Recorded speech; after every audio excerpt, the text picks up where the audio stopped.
Bismillahirrahmanirrahim. Assalamualaikum anak soleh dan soleha. Apa kabarnya kalian hari ini? Semoga kalian selalu dalam keadaan sehat, selalu dalam lindungan Allah Subhanahu wa Ta'ala. Alhamdulillah hari ini bertemu kembali ya dengan Bu Rian pada pelajaran tematik tema 7 subtema 1.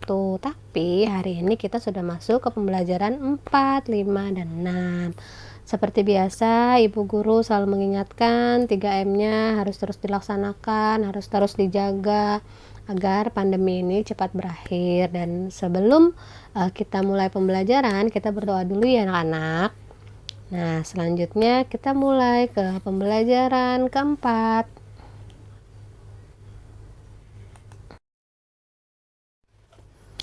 Nah, pembelajaran keempat. Nah, di sini semua siswi kelas 3 diminta memakai pakaian adat sekolah nih.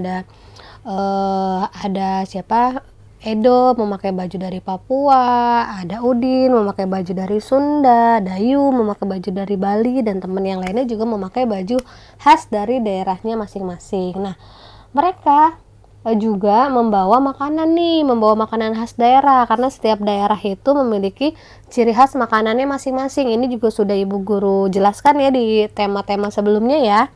Nah, di sini ada Udin membawa combro dari Sunda, Edo membawa kue sagu dari Papua, dan Dayu menyiapkan sate lilit dari Bali. Nah, pada hari itu tuh semua siswa tampil berbeda-beda ya satu sama lain, bertukar cerita tentang daerah Indonesia. Nah, ternyata setiap pakaian dan makanan daerah memiliki ciri khasnya masing-masing. Yang tadi sudah disebutkan, di Papua ada namanya papeda, di Manado ada panada, terus dari Padang juga ada singkong. Nah, perbedaan bukanlah hal yang harus diperdebatkan.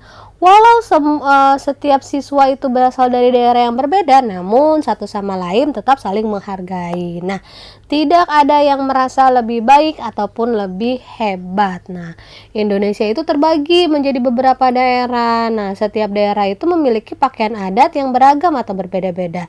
Walaupun berbeda-beda, namun Indonesia tetap satu, tetap bersatu. Itu semboyan dari Bhinneka Tunggal Ika, berbeda-beda tapi kita tetap satu. Selanjutnya amati gambar dan informasi berikut nih. Di sini ada gambar Pak Jokowi ya.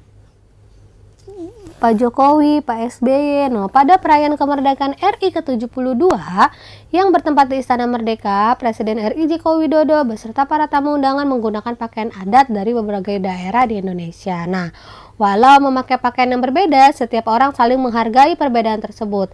Dengan memahami perbedaan, kita telah menjaga persatuan dan keutuhan bangsa Indonesia. Nah, berdasarkan informasi yang diperoleh dari teks tersebut, apakah pakaian yang dikenakan oleh Bapak Presiden beserta para undangan menunjukkan keberagaman negara kesatuan Republik Indonesia? Iya.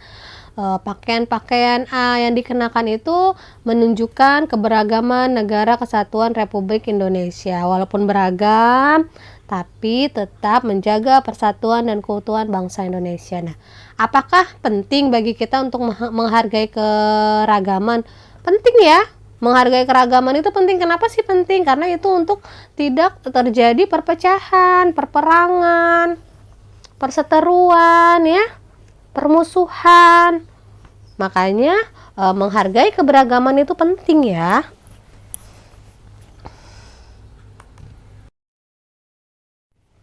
Nah, selanjutnya ada teks nih tentang pengolahan singkong. Nih, di daerah Sumatera Barat itu singkong diolah menjadi berbagai macam makanan, mulai dari lauk pauk hingga makanan ringan. Gulai singkong, kue talam singkong, kacimui merupakan makanan yang biasa dibuat untuk dikonsumsi sehari-hari. Nah, singkong goreng juga sering dibuat di rumah. Daya tahannya paling lama adalah 2 hari. Nah, teknologi pangan memiliki peranan penting nih dalam mengolah singkong. Teknologi pangan ini memberikan nilai lebih bagi bahan makanan hasil panen melalui berbagai cara. Tekniknya adalah melalui pengawetan, pengemasan, dan penyimpanan. Dengan demikian, singkong dapat dinikmati dalam jangka waktu yang lebih lama, yang biasanya cuma bertahan 2 hari, ini bisa lebih lama lagi dengan menggunakan teknologi pangan. Nah, dengan adanya teknik pengawetan dan pengemasan bahan pangan, singkong dapat diolah menjadi berbagai jenis makanan. Singkong diolah menjadi dakak-dakak, karang kaliang, rendang singkong, dan karupak singkong pedas. Teknik pengemasan yang baik mampu membuat makanan tersebut awet hingga 3 bulan atau lebih. Jadi kalau misalkan pengemasannya baik, kedap udara, nggak gampang dimasukin udara, itu makanan bisa lebih awetnya lebih lama. Nah, di sini ada lingkari makanan yang dihasilkan oleh teknologi pangan. Nah, yang mana aja nih? Ada gulai, ada korak kaliang. Berarti yang pertama adalah korak kaliang tuh, dia bisa lebih lama ya tahannya ya. Dakak-dakak, terus kerupuk sanjay, sama rendang singkong. Nih, ini semua adalah makanan-makanan yang bisa dimakan dalam jangka waktu yang lama atau awet tahan lama ya. Karena dengan teknologi pangan.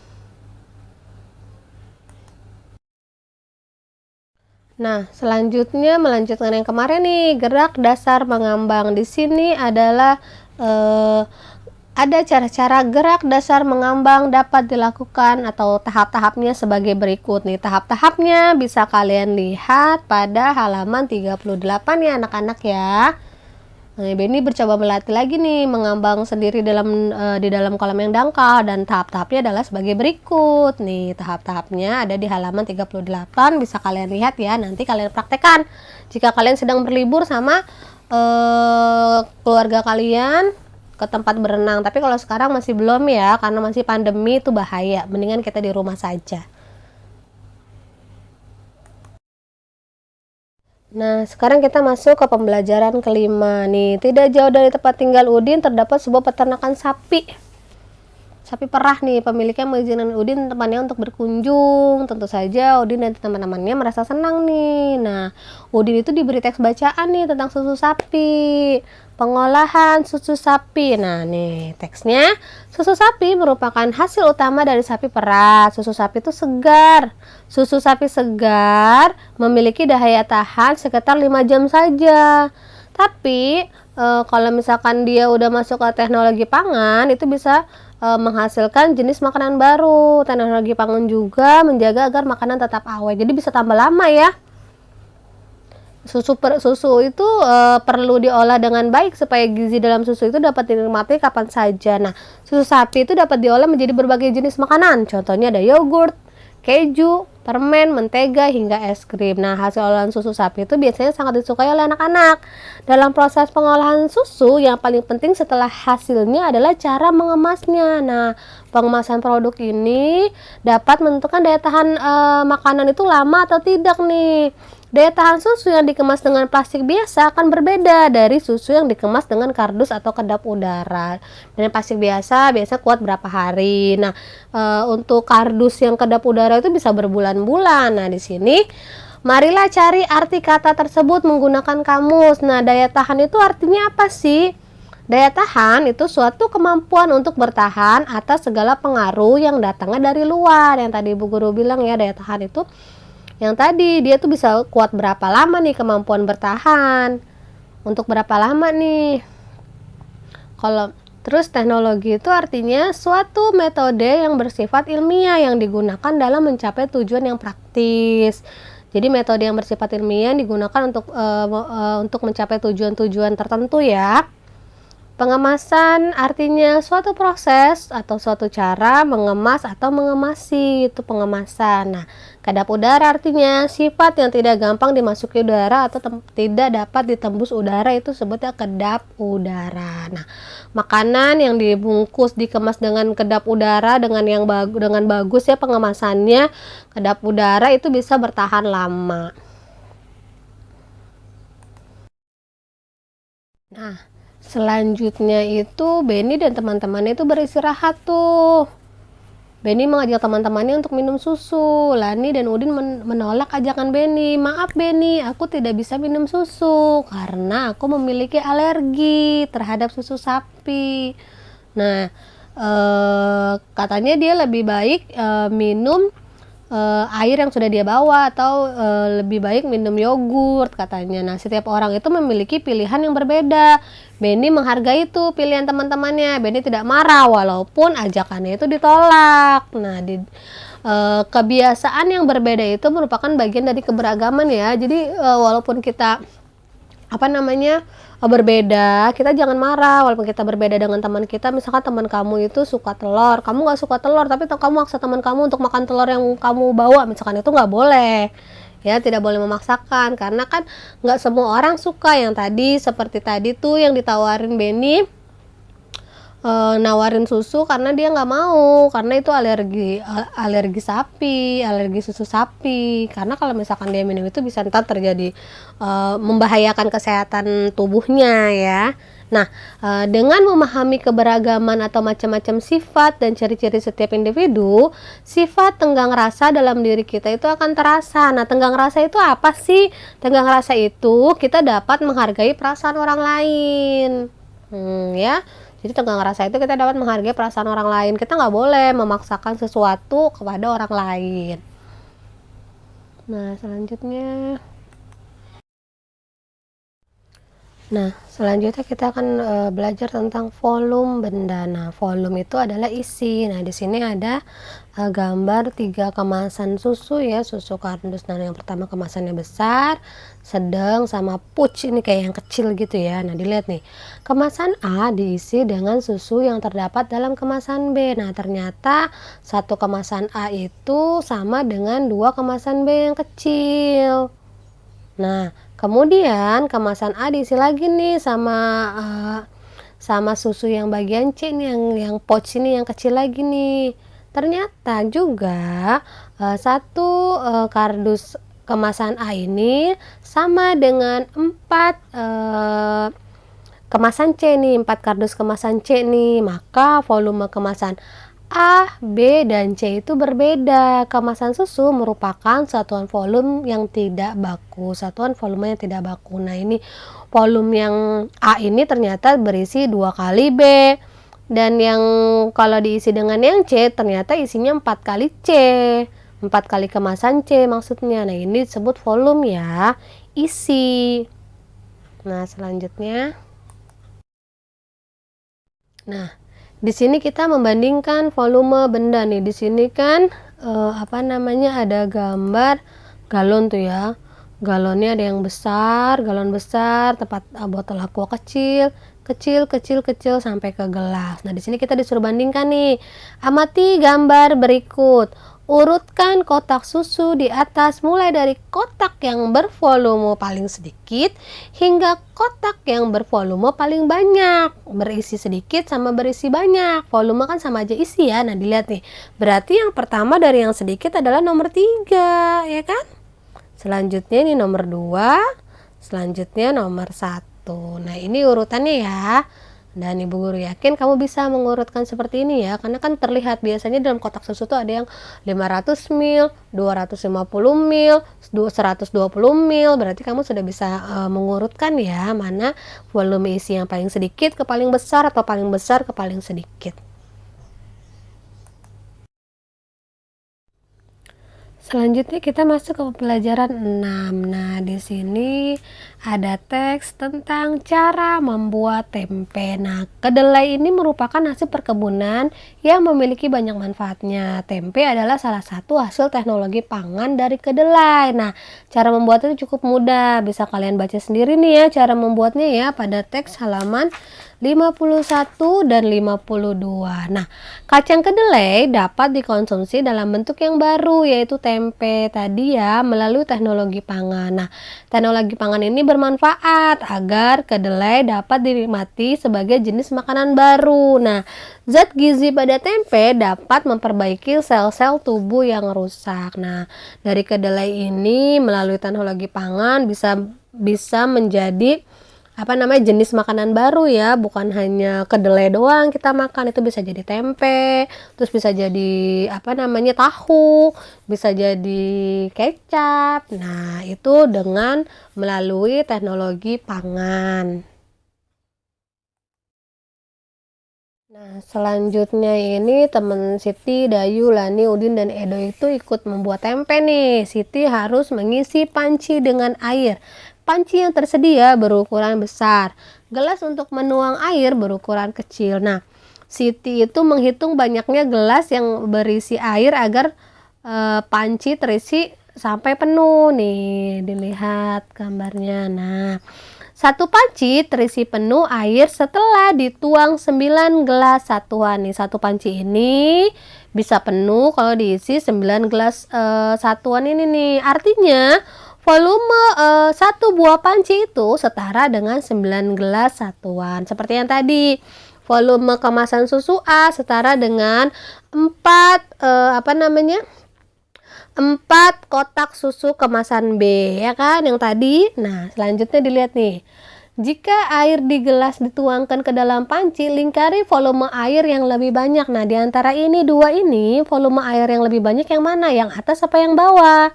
Nah, sudah terlihat ya, berarti volume airnya yang banyak itu yang bawah. Nah, yang ini karena dia di atas cuma 3 gelas satuan, yang ini ada berapa nih? 1, 2, 3, 4, 5, 6, 7, 8, 9, 10 satuan. Jadi banyakan yang bawah. Selanjutnya. Nah, selanjutnya ada teks nih. Bacalah teks berikut. Nah, setelah membuat tempe, Siti dan teman-teman itu akan mengolah tempe yang sudah jadi. Mereka membayangkan menu masakan yang akan dibuat dari tempe. Nah, Siti tuh ingin buat tempe balado karena Siti suka pedas. Edo ingin tempe semur karena senang manis. Lani ingin tempe asam manis karena dia suka saus tomat. Nah, Beni, Dayu, dan Udin lebih suka tempe digoreng. Nah, mereka semua ini tetap bertahan dengan kehendaknya masing-masing ya. Karena tidak ada yang mau mengalah, hampir saja tempe tidak jadi diolah. Nah, keinginan setiap orang itu berbeda-beda. Jika setiap orang memaksakan kehendak, maka yang akan terjadi adalah pertengkaran. Nah, akhirnya mereka berdiskusi nih untuk menentukan jenis makanan yang akan dibuat. Siti tidak ingin lagi nih memaksakan kehendak. Siti paham bahwa tidak semua orang tuh suka pedas. Siti memiliki tenggang rasa. Yang tadi tenggang rasa apa? Sikap mau memahami keadaan orang lain atau perasaan orang lain yang tadi ya. Nah, Siti paham tuh tidak semua orang suka pedas. Nah, begitu pula Edo dan Lani. Mereka tidak memaksakan keinginan pribadinya lagi. Dari hasil diskusi, semua sepakat untuk membuat tempe mendoan. Nah, perbedaan sikap, perbedaan sifat dan kebiasaan dapat menimbulkan pertengkaran.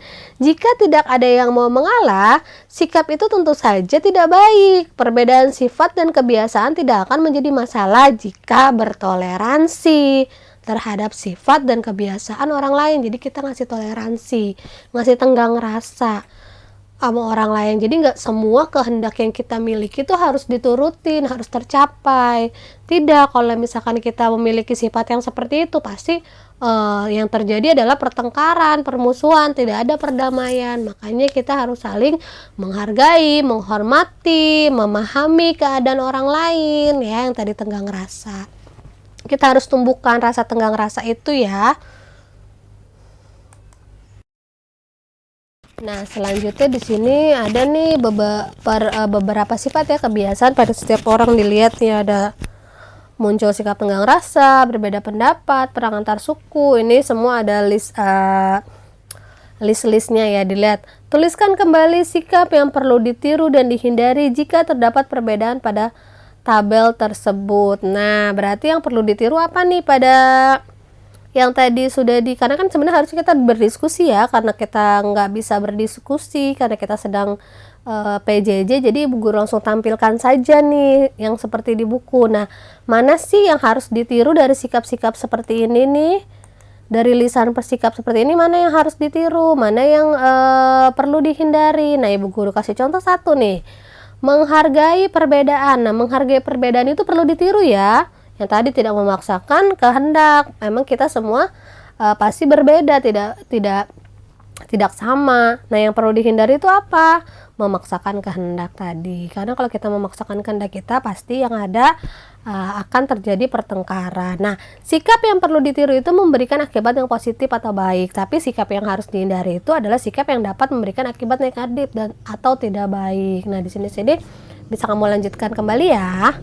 Nah, alhamdulillah pembelajarannya Ibu Guru akhiri nih karena kita udah selesai. Nanti kita masuk ke subtema 2. Nah, mudah-mudahan apa yang Ibu Guru sampaikan bisa kalian pahami anak-anak dan bisa bermanfaat untuk kalian. Nah, tema 7, subtema 1, PB 4, 5, dan 6 selesai. Next, kita akan masuk ke subtema 2, pembelajaran 1, 2, 3. Assalamualaikum warahmatullahi wabarakatuh.